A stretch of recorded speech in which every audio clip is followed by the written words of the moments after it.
ఆంధ్ర రాష్ట్రానికి చెందిన ఇంతమంది నాయకులు,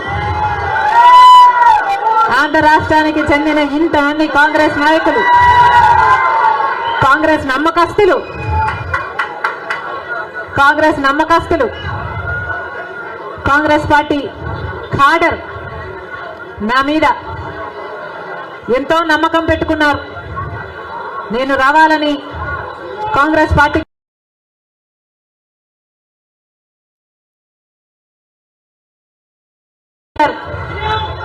వాళ్ళందరికీ మరొకసారి రాజశేఖర రెడ్డి బిడ్డ శిరస్సు వంచి చేతులు జోడించి మనస్ఫూర్తిగా నమస్కరించుకుంటాం.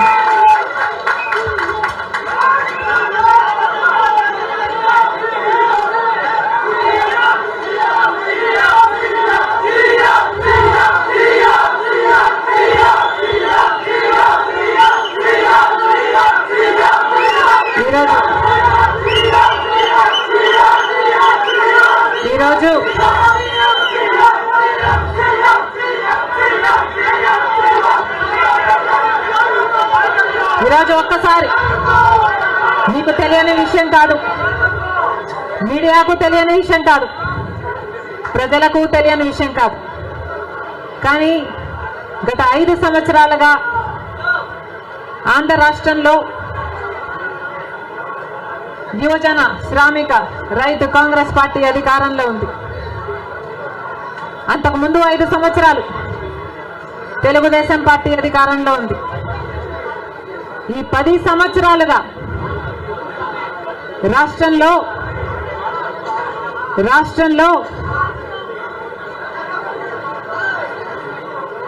అభివృద్ధి జరిగిందా అంటే ఏమిటి సమాధానం?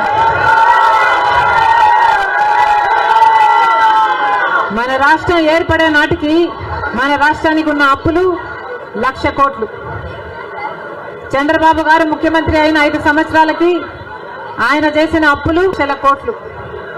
ఆ తర్వాత వైసీపీ ముఖ్యమంత్రి జగన్ రెడ్డి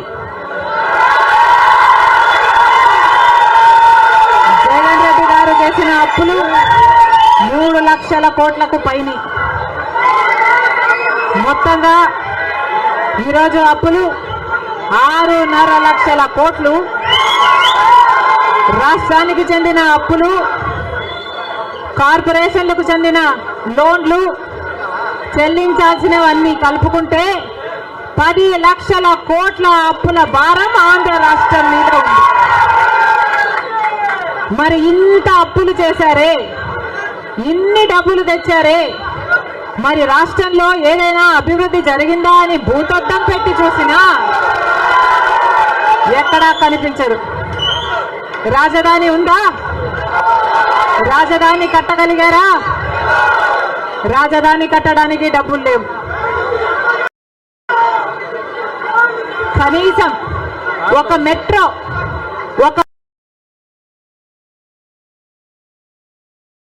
మెట్రో అయినా ఉందా? ఆంధ్ర రాష్ట్రంలో ఒక్క మెట్రో అయినా ఉందా? విజయవాడలో కనీసం ఒక్క మెట్రో అయినా ఉందా? ఎక్కడా లేదు, కనిపించదు. 10 సంవత్సరాలలో కనీసం 10 కొత్త పెద్ద పరిశ్రమలైనా వచ్చినాయా? రాలేదు. పరిశ్రమలు వస్తే మన బిడ్డలకు ఉద్యోగాలు వచ్చేవి. వచ్చినాయా మన బిడ్డలకు ఉద్యోగాలు? రాలేదు. కనీసం రోడ్లు వేసుకోవడానికి కూడా డబ్బులు లేవు ఆంధ్ర రాష్ట్రంలో. కనీసం ప్రభుత్వ ఉద్యోగస్తులకు జీతాలైనా సమయానికి ఇస్తున్నారా? దానికైనా డబ్బులున్నాయా? దానికి కూడా డబ్బులు లేవు. దేనికి డబ్బులు లేవు. అభివృద్ధి జరగలేదు, కానీ దళితుల మీద జరిగే దాడులు మాత్రం 100కు 100% పెరిగాయి. ఎక్కడ చూసినా ఇసుక మాఫియా, ఎక్కడ చూసినా లిక్కర్ మాఫియా, ఎక్కడ చూసినా మైనింగ్ మాఫియా, ఎక్కడ చూసినా దోచుకోవడం, దాచుకోవడం. ఇంతకంటే ఏం జరిగింది? 10 సంవత్సరాలు అయింది మన రాష్ట్రం ఏర్పడి. స్పెషల్ స్టేటస్ గురించి, స్పెషల్ స్టేటస్ వస్తే మన రాష్ట్రానికి స్పెషల్ స్టేటస్ వస్తే, ఆంధ్ర రాష్ట్రానికి స్పెషల్ స్టేటస్ వస్తే ట్యాక్స్ రిడక్షన్స్ వస్తాయి, రాయితీలు ఇన్సెంటివ్స్ వస్తాయి, పరిశ్రమలు వస్తాయి. పరిశ్రమలు వస్తే మన బిడ్డలకు ఉద్యోగాలు వస్తాయి. కానీ 10 సంవత్సరాలైనా స్పెషల్ స్టేటస్ మాత్రం ఆంధ్ర రాష్ట్రానికి రాలేదు. రాలేదు అనడం కంటే పాలకులు తేలేకపోయారు అనడము కరెక్ట్. ఉత్తరాఖండ్ లో స్పెషల్ స్టేటస్ వస్తే 2000 కోట్ల పరిశ్రమల స్థాపన జరిగింది. దాంతో ఉద్యోగ అవకాశాలు 500% పెరిగాయి. హిమాచల్ ప్రదేశ్ లో స్పెషల్ స్టేటస్ వాళ్ళకి ఇస్తే 10,000 పరిశ్రమల స్థాపన జరిగాయి. మరి మనకుందా స్పెషల్ స్టేటస్? ఎందుకు లేదు స్పెషల్ స్టేటస్? ఎందుకంటే పాలకులు స్పెషల్ స్టేటస్ తేవడంలో విఫలమయ్యారు, వాళ్ళకు చేత కాలేదు కాబట్టి. కాంగ్రెస్ పార్టీ ఆ రోజు స్పెషల్ స్టేటస్ 5 సంవత్సరాల కోసం ఇవ్వాలి అంటే బీజేపీ పార్టీ ఏమంది? 10 సంవత్సరాలు ఇవ్వాలి అని ఎలక్షన్లలో ఊదరగొట్టారు. 10 సంవత్సరాలు ఇస్తాము మేము అధికారంలోకి వస్తే అని. ఇక చంద్రబాబు గారు అయితే 15 సంవత్సరాలు మాకు స్పెషల్ స్టేటస్ కావాలి అని కొట్లాడాడు.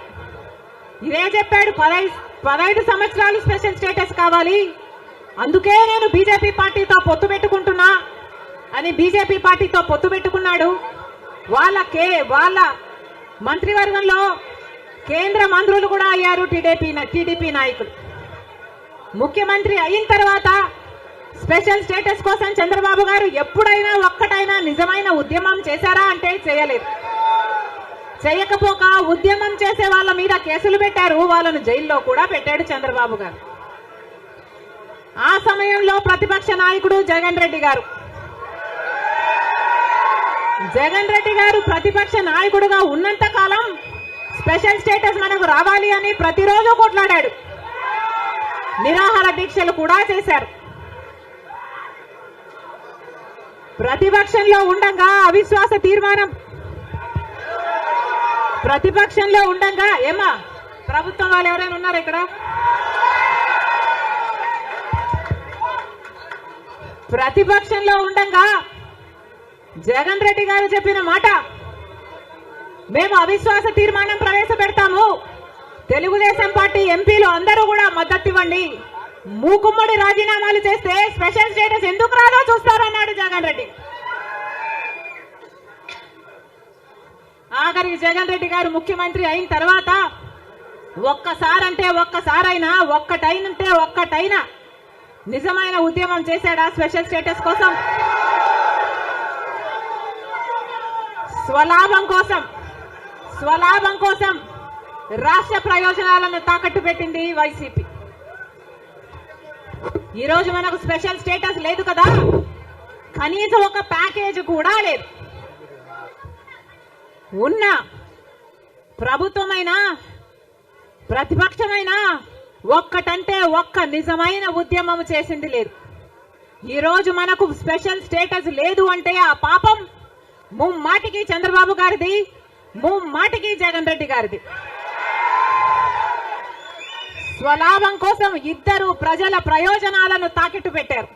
టీడీపీ అంతే, వైసీపీ అంతే, దొందే. అమరావతి రాజధాని అమరావతి అన్నాడు చంద్రబాబు గారు, సింగపూర్ను చేస్తానన్నాడు. 3D గ్రాఫిక్స్ మొత్తం గుర్తుందా? 3D గ్రాఫిక్స్ చూపించాడు చంద్రబాబు గారు. పోనీ అమరావతి రాజధాని అయిందా అంటే అది కాలేదు. జగన్ రెడ్డి గారు వచ్చారు, 1 కాదు 3 రాజధానిలు అన్నారు. పోనీ 3 రాజధానిలు అయ్యాయా అంటే ఒక్కటి కూడా లేదు. ఈరోజు మనకు రాజధాని ఏది అంటే ఏదో మనకే అర్థం కాని పరిస్థితి.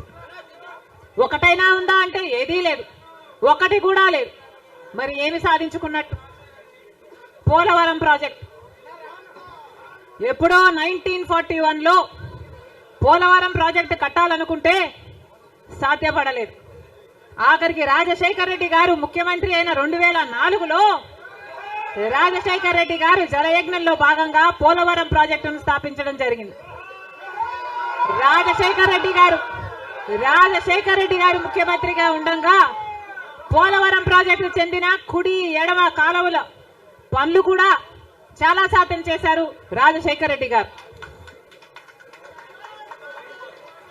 మన దురదృష్టం రాజశేఖర రెడ్డి గారు వెళ్ళిపోయారు. ఆయన చనిపోయాక మళ్ళా పోలవరం ఒక్క అడుగు కూడా ముందుకు పడలేదు. చంద్రబాబు గారు పోలవరాన్ని తాకట్టు పెట్టారు బీజేపీ దోస్తీ కోసము. ఇటు జగన్ రెడ్డి గారు బీజేపీతో దోస్తీ కోసం పోలవరాన్ని తాకట్టు పెట్టారు. అంతేకాదు బీజేపీ అధికారంలో 10 సంవత్సరానికి 2 కోట్ల ఉద్యోగాలు ఇస్తామంది బీజేపీ పార్టీ.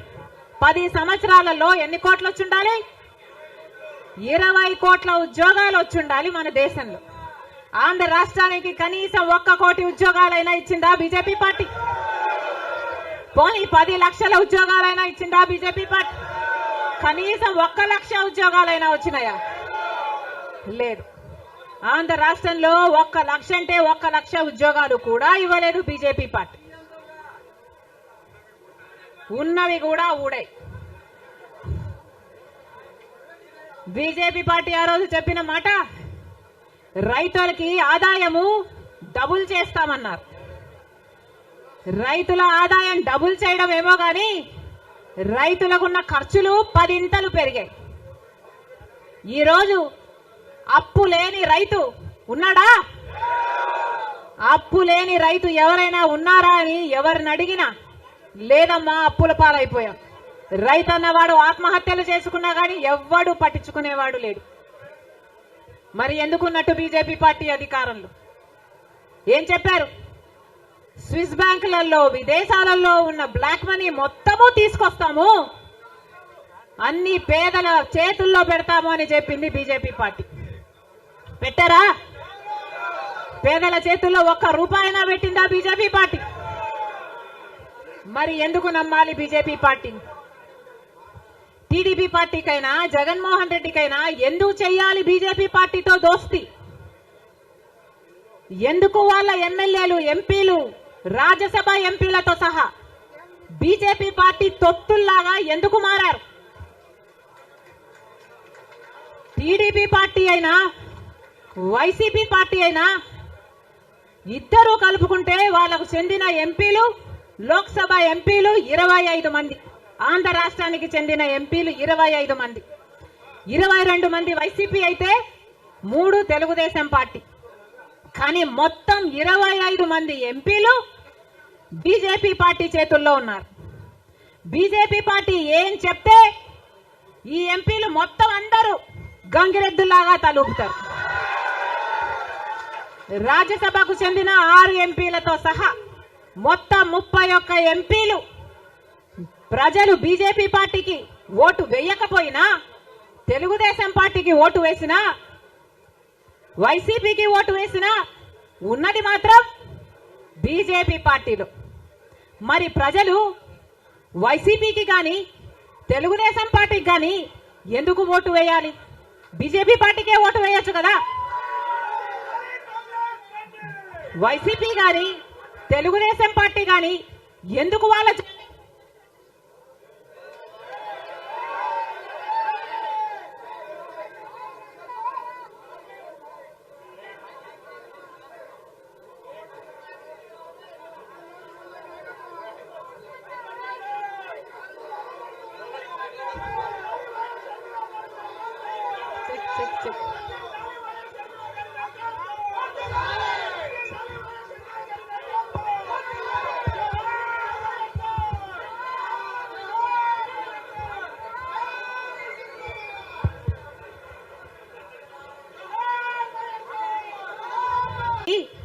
బీజేపీ పార్టీకి అమ్ముడు పోవడానికి వైసీపీ పార్టీ నుంచి ఎందుకు పోటీ నిలబెట్టారు?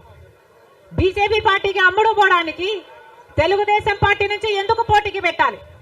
మొత్తం అందరూ బీజేపీ జెండాలే పెట్టుకోవచ్చు కదా. కనీసం ప్రజలకు క్లారిటీ ఉంటది కదా, బీజేపీ పార్టీకి ఓటేస్తున్నాము, బీజేపీ పార్టీని గెలిపిస్తున్నాము అని.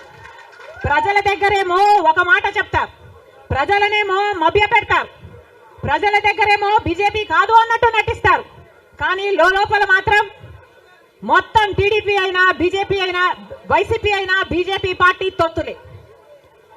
టీడీపీ అయినా వైసీపీ అయినా బీజేపీ పార్టీతో పొత్తులే. అది ప్రత్యక్షంగా కానీ పరోక్షంగా కానీ టీడీపీకి వైసీపీకి పొత్తు ఉంది అన్నది నిజం. లేకపోతే 5 సంవత్సరాలలో కనీసం ఒక్కసారైనా బీజేపీ పార్టీని వ్యతిరేకించాయా టీడీపీ పార్టీ అయినా వైసీపీ పార్టీ అయినా? ఒక్క అంశంలో కూడా నిలదీయలేదు. ఎక్కడ ఏ అవసరం ఉన్నా టీడీపీ పార్టీ అయినా బీజేపీకి సపోర్ట్ చేస్తుంది, వైసీపీ పార్టీ అయినా బీజేపీకే సపోర్ట్ చేస్తుంది. మన రాష్ట్రానికి ఏం చేసింది బీజేపీ పార్టీ అని మీరు సపోర్ట్ చేస్తున్నారో టీడీపీ వైసీపీ సమాధానం చెప్పాలి. మనకు స్పెషల్ స్టేటస్ ఇచ్చుంటే మీరు సపోర్ట్ చేయండి, ప్రజలు కూడా సపోర్ట్ చేస్తారు. మనకు పోలవరం జాతీయ ప్రాజెక్టు చేసి 90% నిధులు ఇస్తామన్న మాట నిలబెట్టుకుని ఉంటే మీరు బీజేపీ పార్టీకి సపోర్ట్ చేయండి, ప్రజలు కూడా హర్షిస్తారు. ఒకవేళ మనకు రాజధాని కట్టడానికి నిధులు ఇచ్చుంటే టీడీపీ పార్టీ అయినా వైసీపీ పార్టీ అయినా బీజేపీ పార్టీకి మీరు మద్దతు ఇవ్వండి, ప్రజలు కూడా హర్షిస్తారు. 2 కోట్ల ఉద్యోగాలలో మన బిడ్డలకు ఉద్యోగాలు ఇవ్వలేదు, మన రైతుల్ని పట్టించుకోలేదు, మనకు స్పెషల్ స్టేటస్ లేదు. మనకు ఏ మాత్రం పట్టించుకోని పార్టీకి వైసీపీ అయినా టీడీపీ పార్టీ అయినా ఎందుకు మద్దతు ఇస్తున్నారో ప్రజలకు సమాధానం చెప్పాలి. ఆఖరికి మణిపూర్ లో ఎంతమంది క్రైస్తవులను 2,000 చర్చిలను ధ్వంసం చేసిన 60,000 క్రైస్తవులని నిర్వాసితులను చేసిన కనీసం అప్పుడు కూడా జగన్ రెడ్డి గారు క్రైస్తవుడు అయ్యుండి కూడా ఒక్కసారి కూడా మణిపూర్ ఘటన మీదే మాట్లాడలేదు. మరి క్రైస్తవులు కడుపు మండిపోదా? క్రైస్తవులకు మనసు లేదా? క్రైస్తవులు మనుషులు కారా?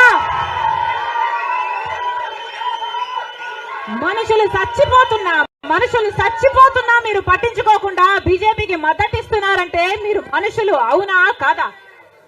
టీడీపీ పార్టీ జగన్ రెడ్డి గారు చంద్రబాబు గారు సమాధానం చెప్పాలి, ప్రజలకు సమాధానం చెప్పాలి. మళ్ళీ చెప్తున్నాం, ఆంధ్ర రాష్ట్రంలో ప్రజల అందరినీ హెచ్చరిస్తున్నాం. బీజేపీ పార్టీకి టీడీపీ పార్టీకి వైసీపీ పార్టీకి పొత్తులు ఉన్నాయి.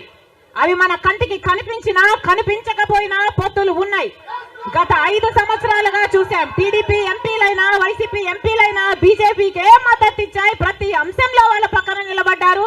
ఆఖరికి మణిపూర్ అంశంతో సహా బీజేపీ పార్టీకి తెలుగుదేశం పార్టీ వైసీపీ పార్టీ మద్దతు ఇచ్చిన మాట వాస్తవం. మళ్ళీ ఆంధ్ర రాష్ట్ర ప్రజలు వైసీపీకి ఓటేసినా అది బీజేపీకే పడుతుంది, మళ్ళీ ఆంధ్ర రాష్ట్రంలో టీడీపీకి ఓటేసినా అది మళ్ళీ బీజేపీకే పడుతుంది. వీళ్ళిద్దరూ కలిసి బీజేపీని బలపరుస్తున్నారు తప్ప ఆంధ్ర రాష్ట్ర ప్రజల మేలు కోసం ఆలోచన చేయడం లేదు, ఆంధ్ర రాష్ట్ర ప్రజల ప్రయోజనాల కోసం ఆలోచన చేయడం లేదు. స్వలాభం కోసం ఆంధ్ర రాష్ట్ర ప్రజలను తాకట్టు పెట్టారు అన్నది వాస్తవం.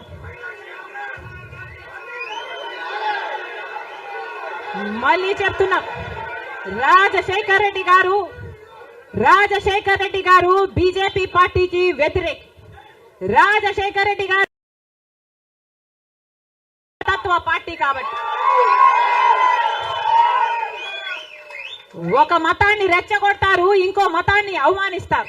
ఇదే బీజేపీ పార్టీకి తెలిసిన రాజకీయం. మతం పేరుతో చిచ్చు పెట్టాలి, ఆ మంటలో వీళ్ళు చలి కాచుకోవాలి. ఇదే బీజేపీకి తెలిసిన మంత్రం. అందుకే రాజశేఖర్ రెడ్డి గారు బీజేపీని ఎప్పుడు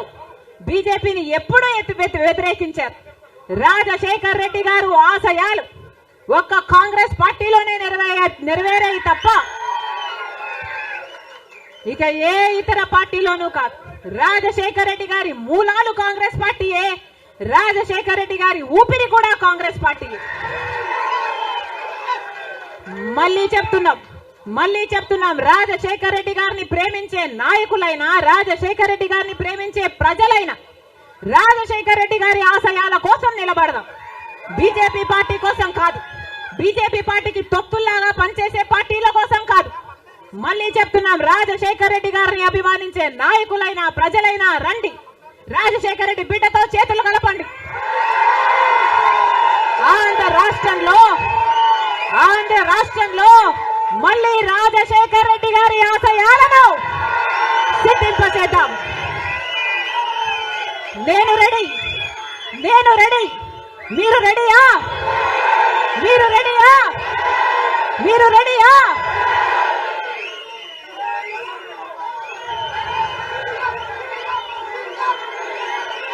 జోహార్ వైఎస్ఆర్. రాహుల్ గాంధీ నాయకత్వం వర్ధిల్లాలి.